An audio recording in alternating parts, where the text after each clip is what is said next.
on voit que le chien a commis une erreur. Hein. Il allait descendre sur la route sans avoir marqué l'arrêt, donc on lui signifie.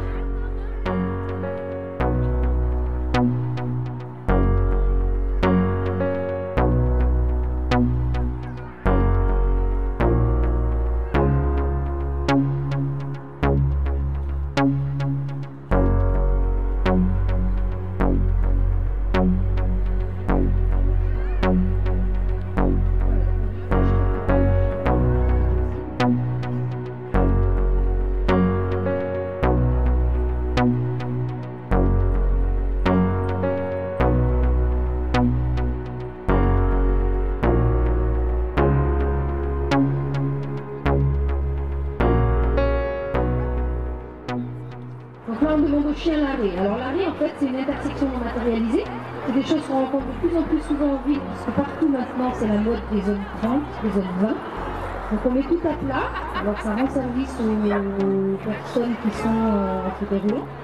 Après, pour les personnes déficientes visuelles, ben, c'est une difficulté de plus parce que ça enlève les repères tactiles au sol. Donc le chien va devoir marquer des intersections de rue, alors qu'au sol, tout est lisse, tout est plat.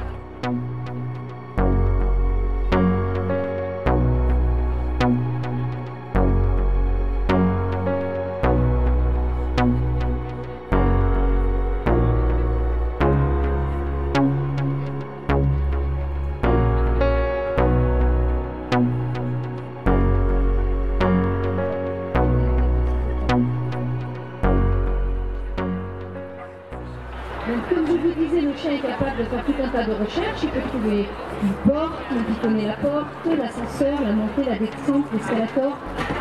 Qu'est-ce que j'oublie? Le siège, le bus.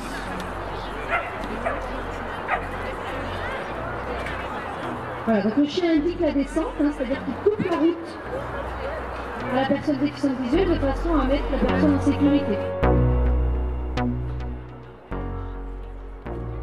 On lui demande à gauche les lignes.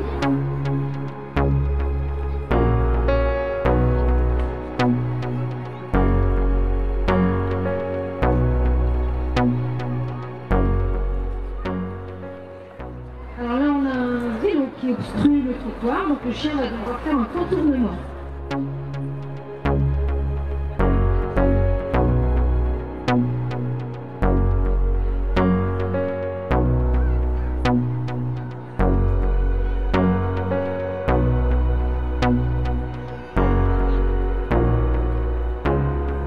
Donc là, on a une situation d'obstacle en hauteur. Alors, il faut savoir que c'est ce qui est le plus difficile à gérer pour le chien. Parce que la hauteur, forcément, de leur hauteur à eux, c'est quelque chose qui est difficile à évaluer. Donc, c'est voilà, quelque chose qui est plus difficile, qui n'est pas, je dirais, du 100%.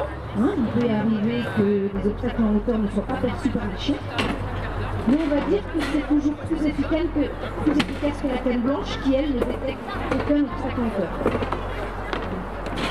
Voilà, merci. C'est terminé pour Igor. Vous voyez que c'est un chien très tranquille, très posé.